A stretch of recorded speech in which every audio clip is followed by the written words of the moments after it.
सरकार किसकी बनेगी और क्या स्थिरता दे पाएगी या नहीं दे पाएगी। सोई साहब हमारे साथ मौजूद है। सोई साहब, यही सवाल अब आपसे, जब बात होती है कि स्थिरता लाने की बहुत जरूरत है, ऐसे में जब हम वहां पर शरणार्थियों की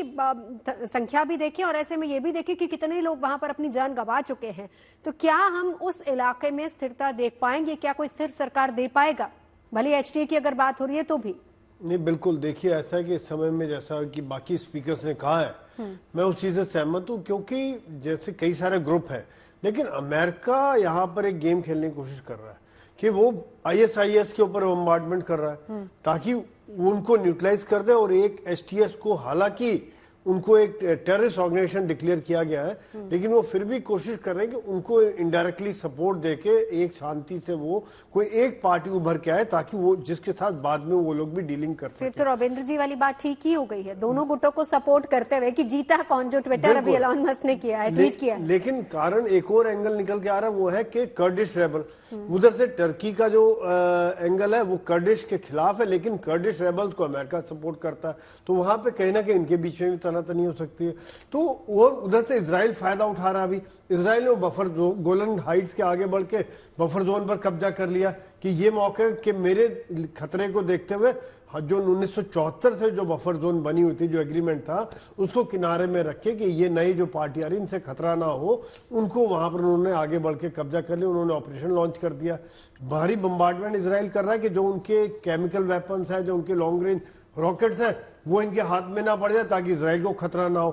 तो ये सब देखते हुए इस समय में एक तो ग्लोबल गेम चलेगा, सुपर पावर्स का, रशिया, अमेरिका, इनका गेम, साथ साथ ईरान का गेम, साथ ही साथ जो बाकी है इस समय में जो पावर आ गई है वो अलवाइट की पार्टी की थी, जो थर्ड लार्जेस्ट पॉपुलेशन है, उसकी वजह भी सुन्नी जो ग्रुप है वो उभर के आ गया है। तो यहाँ पर कहीं जो बाकी देश है जैसे कतर है, सऊदी अरेबिया, इनका एंगल भी निकल के आता है। तो एक तरह से रीजनल पावर गेम साथ साथ एक ग्लोबल लेवल पावर गेम, दोनों बातें जब निकल के आ रही हैं तो वहां पे शांति होना एक थोड़ा सा इस समय में मुश्किल लग रहा है। लेकिन अमेरिका जो कोशिश कर रहा है कि एक शायद एचटीएस उभर के आए और बाकी को कुछ ना कुछ न्यूट्रलाइज करके, चाहे बात करके या बम्बार्डमेंट करके, उनको शांत करे। दूसरी बात, जैसे अभी एक बात मैं और छोटी सी बात कहना चाहूंगा कि यहाँ पे फायदा किसको हुआ है। मेरे ख्याल से बाइडेन तो बहुत खुश होकर जा रहे होंगे कि जाते जाते उन्होंने एक और बड़ा तगड़ा तमगा हासिल कर लिया। और सबसे बड़ा नुकसान, जैसे कि बाकी कह रहे थे, कि इस समय में रशिया और ईरान का हुआ है।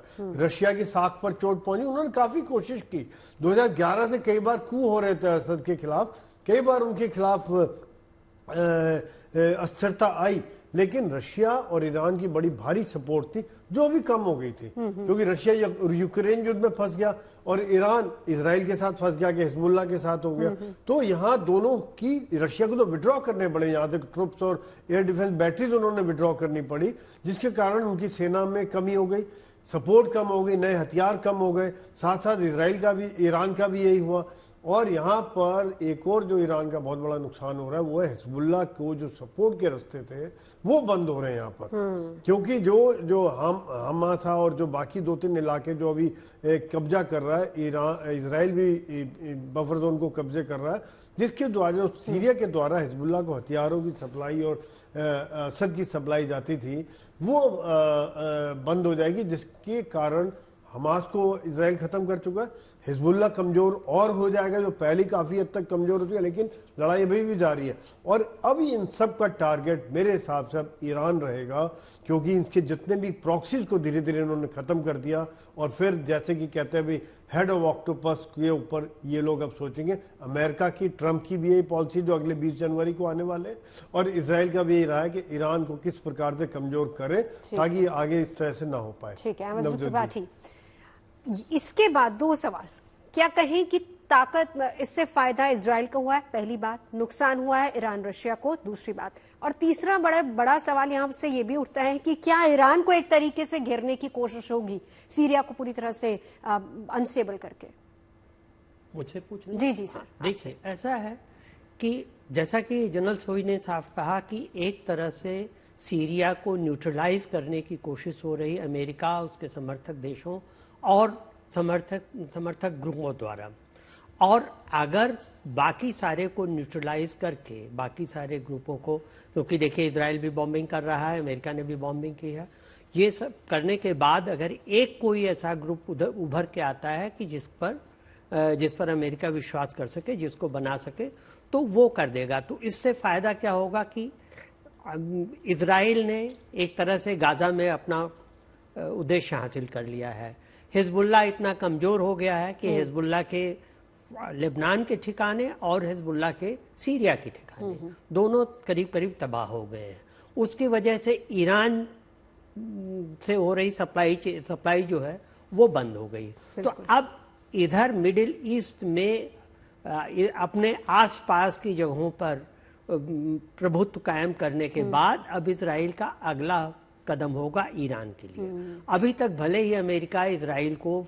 वैसे ही समझ लीजिए मौखिक ही सिर्फ जबानी जबाखर से ये कहता रहा कि यहाँ ना हमला करें, यहाँ ना हमला करें, हालांकि अमेरिका इसके बावजूद इजराइल को सैन्य हथियार देता रहा है। लेकिन अब क्या होगा कि चूंकि अमेरिका का और इजराइल का दोनों का एक कॉमन एनिमी जो है वो ईरान है, इसलिए ईरान को घेरने की बात होगी। और ये नहीं भूलना चाहिए कि ये ट्रंप के टाइम में हुआ था कि उन्होंने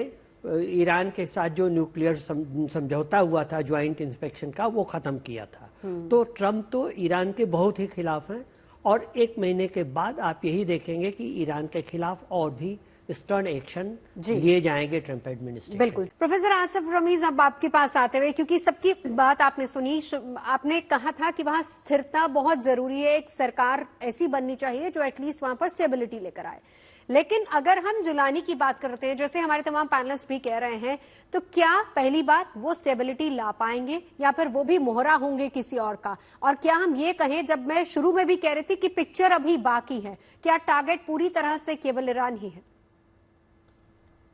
जी हाँ, मैं सबकी बातें सुन रहा था और बहुत अच्छी, बहुत ही इंफॉर्मेटिव चीज़ें थी और बहुत ही बैलेंस्ड वे में सब अपने अपने एनालिसिस को पेश कर रहे थे। मैं अपनी बात अगर यहीं से शुरू करूं कि जब इस तरह की सिचुएशन बनती है तो ऐसी आशंकाएं तो होती हैं कि क्या वहाँ स्थिरता रहेगी या जितने भी पावर्स हैं वो अपने अपने हिसाब से अपने वेस्टेड इंटरेस्ट को देखते हुए उस मौके का सही फायदा उठाएंगे। वो कैसे? एक तो होता है कि डोमेस्टिक इश्यूज, यानी होम गृह युद्ध कहते हैं जिस गृह के अंदर। दूसरा हो गया जो रीजनल पावर्स होते हैं वो। तीसरा हो गया जो ग्लोबल पावर्स। जो इंटरनल इश्यूज है जिसपे आपने गोलानी की बात करी, या क्या वो स्थिरता आ पाएगी या नहीं आ पाएगी, मुझे लगता है कि आने वाले दिनों में कुछ दिनों तक वेट करने की जरूरत है, लेकिन स्थिरता आएगी। लेकिन जो लोग इसका एक कहते हैं ना मिसयूज करते हैं या मौके का फायदा उठाते हैं, जैसे अभी मेजर जनरल सोई जी ने भी कहा कि कैसे वहां पे आसपास के लोग या दूसरे कंट्रीज ने भी शुरुआत कर दी, बफर जोन पे कब्जा हो गया, अपने आने वाले दिनों में क्या करना है उसकी तैयारियां शुरू हो गई। अभी आप देखें कि अभी अमेरिका ये सोचेगा कि कैसे रशिया और ईरान को फर्दर और ज्यादा कुछ मतलब इस तरीके की स्ट्रेटेजिक नुकसान हो जाए, फिर उधर रशिया ये सोचे। आई मीन ये तमाम जो ग्लोबल पावर्स हैं, और अभी देखना यह कि 20 जनवरी को जब हम ट्रंप वहां पे अपनी वो पावर संभालेंगे तो उसके बाद क्या सिचुएशंस आएगी, उससे पहले ये तमाम सीन, ये जो एक शतरंज की कहते हैं ना चाल बैठ गई है, अब उन लोगों को ये देखने की जरूरत है कि क्या स्थिरता लाने में जो एक डोमेस्टिक इश्यूज होते हैं और जो पावर्स होते हैं वो अगर बेचैन हुए भी, तो क्या ये ग्लोबल पावर्स उसमें सही तरीके से उसमें अपना रोल अदा कर पाएंगे या नहीं। क्योंकि जो रीजनल एस्केलेशंस चल रहे हैं अलग अलग जगहों पे, जो एक टेंशन है, जो एक दबाव है, जो प्रेशर है इस पूरे इलाके में, उसको नजर में रखते हुए जो सीरिया की एक जियोपॉलिटिकल वैल्यू है, जो वहां पे उसकी क्या लोकेशन है, उसको समझते हुए और लगभग सालों क्या दशकों से जो हालात उस खास मुल्क में बने हुए हैं और कैसे उसका यूज और मिसयूज पूरी दुनिया अलग अलग ब्लॉक्स में करती आई है और लाखों जाने गई हैं, क्या वहां पे आके उस फ्रंट पे कोई सोचेगा या अभी से ये बंतर बांट वाली चीजें शुरू हो जाएंगी। इसीलिए मैं वापस आता हूं नवजोत जी इस पे कि हमने कहा कि एक स्थिर सरकार का होना जरूरी है। बहुत चैलेंजिंग टास्क है